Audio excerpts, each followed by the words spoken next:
To frighten fish into his nets, the boy strikes the water exactly as do Ugandan tribal fishermen, 3,000 miles to the south.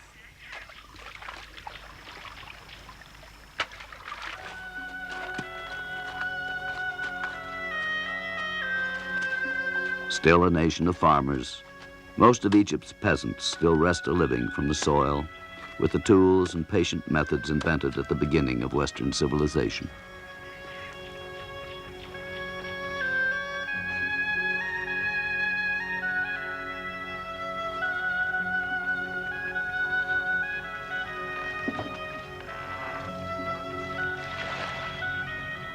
Not far from the high dam's turbines, the peasant still works his counterweighted shaduf, irrigating less than an acre between sunrise and sunset, guiding the great Nile to his little fields with a hoe.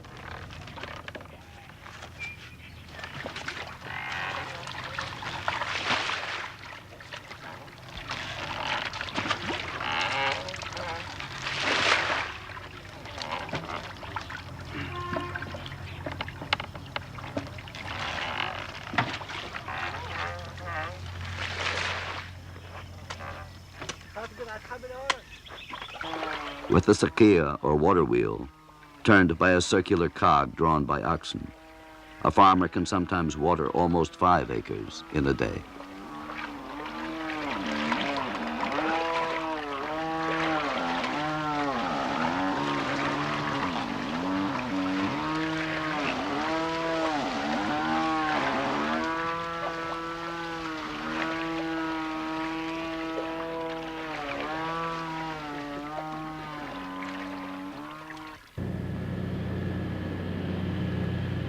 As the team flies north, past the high dam and the first of the river cataracts, even Aswan seems an inconsequential fact at the edge of a limitless waste. Barely 4% of Egypt is arable land. All the rest is desert.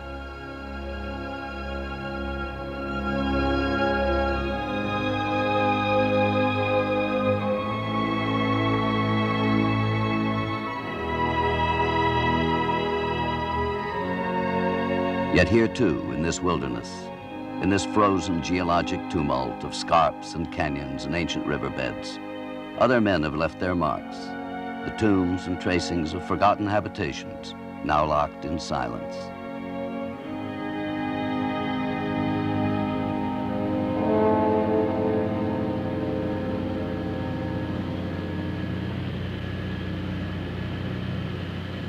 At Deir el-Bahari, entombed in the mountain wall, the presence of Queen Hatshepsut now presides over desert space. But the fertile fields on the river's edge are reserved for the living. Along the Nile, like jewels on a necklace, remain the dazzling fragments of the civilization the river alone made possible. Komombo, Luxor,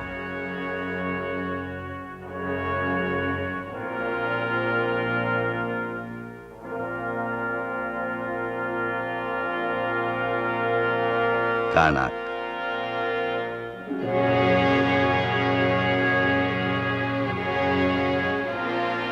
the step pyramid of Saqqara, designed by Imhotep, civilization's first known genius. Close by, the rhomboidal pyramid companion.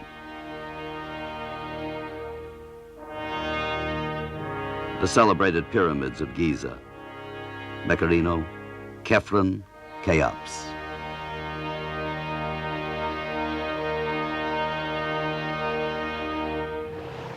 But here the life of the Nile is swiftly changing.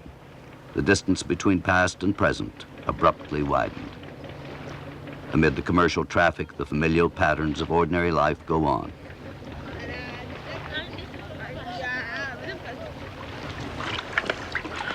But monuments now are hidden amid the clutter of urban sprawl.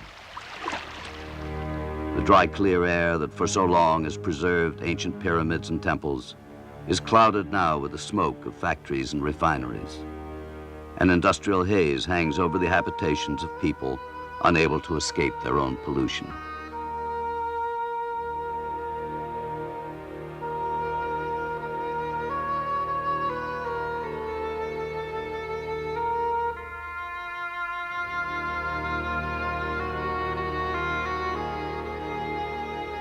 The river no longer carries its cargo of silt. Instead, it now bears an increasing burden of urban waste. Here, Yves Lotnica, a member of the Cousteau team, takes water samples to test for industrial poisons and other contaminants.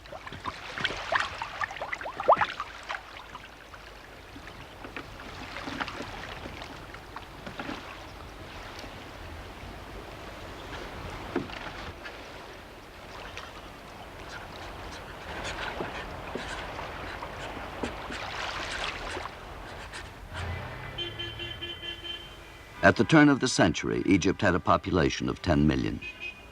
Today, there are nearly that many in Cairo alone, and the national census has quadrupled. Yet, despite heroic efforts at reclamation, Egypt has less arable land today than it had 30 years ago. The expanding cities are taking over the very land needed to feed them.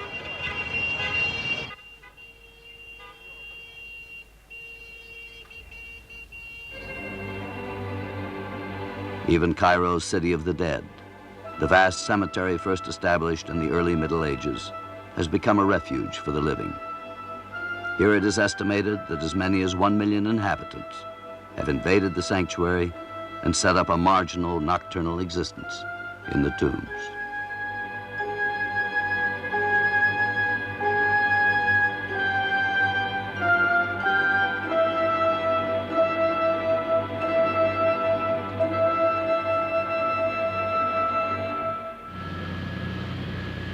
Northward from Cairo's spreading megalopolis lies the Nile's ultimate gift, a great fertile delta that stretches in a widening triangle to the Mediterranean coast, more than 100 miles away. Here at last, the Nile divides in two, the Damietta branch eastward, the Rosetta to the west.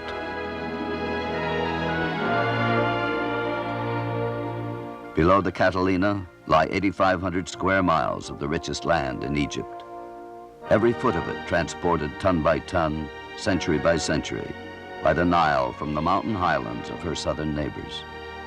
Egypt exists on the river's gift of alien soil.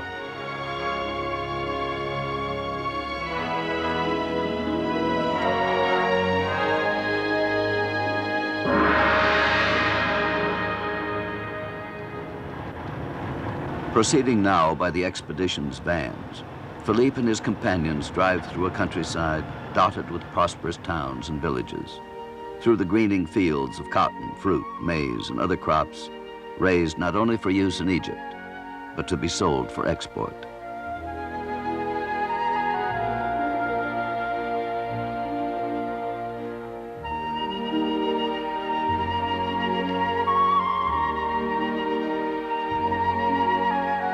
Everywhere, like the arteries and veins of a living body, a great network of canals, ditches, and minor tributaries carry water to the fields.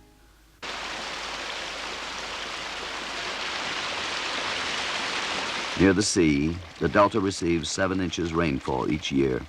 At Cairo, less than 1. All else needed by the crops must be provided from the river's slackening flow.